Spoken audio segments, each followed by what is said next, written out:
আজকের এই advanced master class বিশ্লেষণে সবাইকে স্বাগত জানাচ্ছি।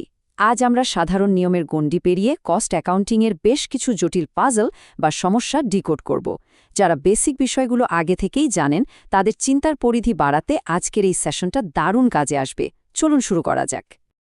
তো আজকের এই মাস্টার ক্লাসে আমাদের আলোচনার মূল বিষয়গুলো হল advanced cost accounting master class, দরপত্রের লুক্কায়িত শতকরা হার নির্ণয়, হিসাবের অমিল ও তার সমন্বয়, অস্বাভাবিক ক্ষতির প্রভাব এবং একদম শেষে থাকবে মাস্টার ক্লাসের চূড়ান্ত কিছু বিষয়াবলী। শুরুতেই যাচ্ছি আমাদের প্রথম পর্বে advanced cost accounting master class.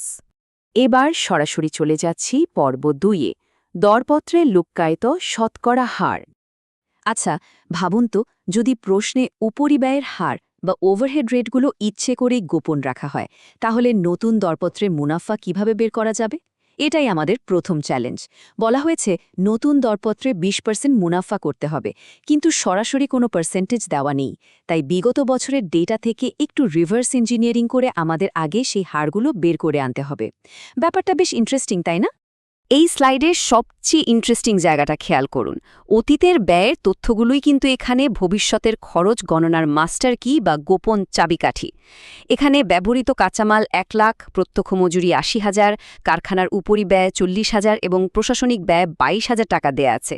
এই সংখ্যাগুলোর ভেতরেই আমাদের সেই লুকানোর শতকরা হারগুলো লুকিয়ে আছে। এই লুকানো গাণিতিক ফাঁদ থেকে বাঁচার একটাই উপায়, পুরো ক্যালকুলেশনটাকে একদম স্পেসিফিক 3টে ধাপে ভাগ করে ফেলা। প্রথমে শতকরা হার নির্ণয়, তারপর মুখ্য ও মোট ব্যয় বের করা, আর সবশেষে জটিল মুনাফার মার্জিনটা যোগ করা। এই ধাপে ধাপে এগোলে ভুল হওয়ার কোনো চান্সই নেই। আর এই ছকটা দেখুন, এখানেই আসল কাজটা হয়েছে। ঐতিহাসিক ডেটার উপর ভিত্তি করে আমরা খুব সহজেই কারখানার উপরিব্যয়ের হার পেয়ে গেলাম 50%। কিভাবে? 40,000কে 80,000 দিয়ে ভাগ করে 100 দিয়ে গুণ। ঠিক একইভাবে 2,20,000 টাকার উৎপাদন ব্যয়ের উপর ভিত্তি করে অফিস উপরিব্যয়ের হার বেরোলো 10%। ব্যাস, পরবর্তী ধাপের জন্য আমাদের শক্ত একটা ভিত্তি তৈরি হয়ে গেল। এখন ওই নতুন বের করা শতকরা হারগুলো যদি আমরা বর্তমান কাঁচামাল আর মজুরির ওপর অ্যাপ্লাই করি, তাহলে খুব লজিক্যালি আমাদের মোট ব্যয় গিয়ে দাঁড়াচ্ছে 24,200 টাকায়।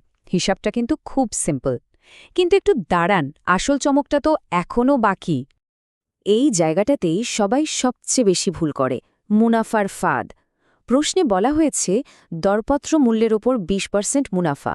এর মানে কি? এর মানে হল দরপত্র মূল্য যদি 100 হয়, মুনাফা 20 আর মোট ব্যয় হবে 80। তার মানে এই যে আমরা 24,200 টাকার মোট ব্যয় পেলাম, এটা আসলে ওই 80%কে নির্দেশ করছে। তাই মুনাফা বের করতে হলে 24,200কে 80 দিয়ে ভাগ করে 20 দিয়ে গুণ করতে হবে। রেজাল্ট আসছে 6,050 টাকা। সাধারণ হিসাবের চেয়ে এটা একদম আলাদা। এবার শুধু ওই 6,050 টাকা মুনাফা মোট ব্যয়ের সাথে যোগ করে দিন। ব্যাস, আমাদের প্রথম পাজল সলভড। আমরা পেয়ে গেলাম আমাদের চূড়ান্ত এবং একদম নির্ভুল দরপত্র মূল্য, ঠিক 30,250 টাকা। চলুন এবার মুভ করি আমাদের পরবর্তী অংশে, পর্ব 3, হিসাবের অমিল এবং সমন্বয়। এবার একটু গোয়েন্দাগিরি করা যাক। কস্টিং মুনাফা দেখাচ্ছে 60,000 টাকা, কিন্তু আর্থিক মুনাফা দেখাচ্ছে অন্য কিছু। এমন কেন হয়? যখন কস্ট অ্যাকাউন্ট আর ফিনান্সিয়াল অ্যাকাউন্টের মুনাফা কোনোভাবেই মিলতে চায় না, তখন একটা পাল্লা ব্যালেন্স করার দরকার পড়ে। মূলত কিছু বিশুদ্ধ আর্থিক লেনদেন আর উপরিব্যয়ের কম বেশি শোষণের কারণে এই বিশাল গড়মিলটা তৈরি হয়। সাধারণ নিয়মে অনেকেই হয়তো এই গড়মিলের কারণগুলো স্রেফ মুখস্থ করে ফেলেন, কিন্তু অ্যাডভান্সড লেভেলের চিন্তাভাবনা বলে অন্য কথা। আর্থিক আয় বা ব্যয় যা কস্টিংয়ে নেই, অথবা ওভার অ্যাবজর্বড ও আন্ডার অ্যাবজর্বড ব্যয়ের এই যে লিস্টটা দেখছেন, এগুলো আসলে পাল্লা সমান করার এক একটা ওজন বা বাটখারা। এগুলো বুঝতে পারলেই কাজ শেষ। তাহলে চলুন পাল্লাটা সমান করি। শুরু করছি 60,000 টাকার কস্টিং মুনাফা দিয়ে। কারখানা উপরিব্যয় বেশি ধরা হয়েছিল আর বিনিয়োগের সুদ পাওয়া গেছে, এই দুটো মিলিয়ে আমরা 8,000 টাকা যোগ করছি। এরপর প্রশাসনিক ব্যয় কম ধরা হয়েছিল আর আয়কর দেওয়া হয়েছে, এর জন্য আমরা 10,000 টাকা বিয়োগ করছি। লজিকটা খুব সিম্পল, তাই না? এটি একদম নিখুঁতভাবে আমাদের সঠিক উত্তরের দিকে নিয়ে যাচ্ছে। যোগ বিয়োগ শেষের রেজাল্ট কি দাঁড়ালো? ৫৮,০০০ টাকা। এই চমৎকার সমাধানটাই প্রমাণ করে যে প্রকৃত আর্থিক মুনাফা আসলে ৫৮,০০০ টাকাই ছিল। এভাবেই কিছু সিম্পল লজিক দিয়ে দুটি সম্পূর্ণ ভিন্ন হিসাবের রেকর্ডের মাঝে চমৎকার সমন্বয় করা যায়। এবারে যাচ্ছি আমাদের ৪ নম্বর পর্বে অস্বাভাবিক ক্ষতির প্রভাব। এবার এমন একটা অ্যানোমালি বা ব্যতিক্রম নিয়ে কথা বলবো যা ঠিকমতো হ্যান্ডেল না করলে পণ্যের ব্যয়ের পুরো হিসাবটাই একেবারে ধ্বংস হয়ে যেতে পারে। এখানকার সবচেয়ে ভাইটাল পয়েন্ট হলো স্বাভাবিক আর অস্বাভাবিক ক্ষতির পার্থক্যটা একদম ক্লিয়ারলি বোঝা। প্রক্রিয়ার স্বাভাবিক ক্ষতি বা নর্মাল লস ভালো পণ্যের ব্যয়ের সাথে অ্যাডজাস্ট হয়ে যায়, এটা ঠিক আছে। কিন্তু আগুন বা চুরির মতো অনাকাঙ্ক্ষিত দুর্যোগ মানে অ্যাবনর্মাল লসকে সম্পূর্ণ আলাদা রাখতে হবে। এগুলো কখনোই পণ্যের উৎপাদন ব্যয় বাড়াতে পারে না। সোর্স থেকে নেওয়া এই চিত্রটি খেয়াল করলে দেখবেন ব্যাপারটা একদম পরিষ্কার হয়ে যায়।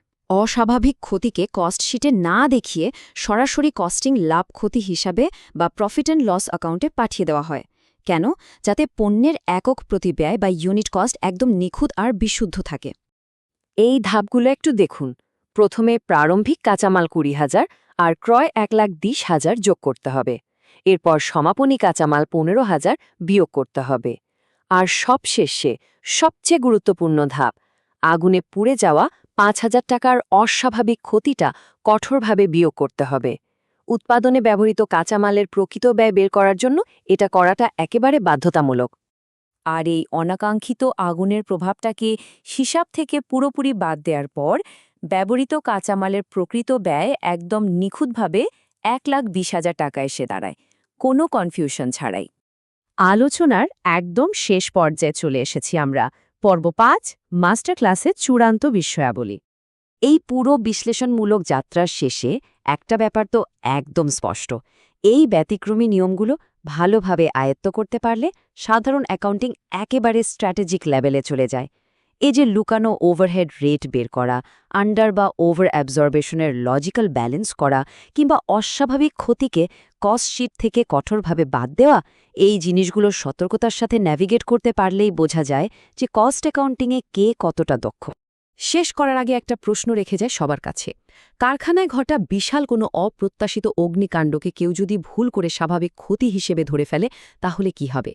পণ্যের দাম কৃত্রিমভাবে এতটাই বেড়ে যেতে পারে যে একটি অত্যন্ত দক্ষ কারখানাও নীরবে দেউলিয়া হয়ে যেতে পারে।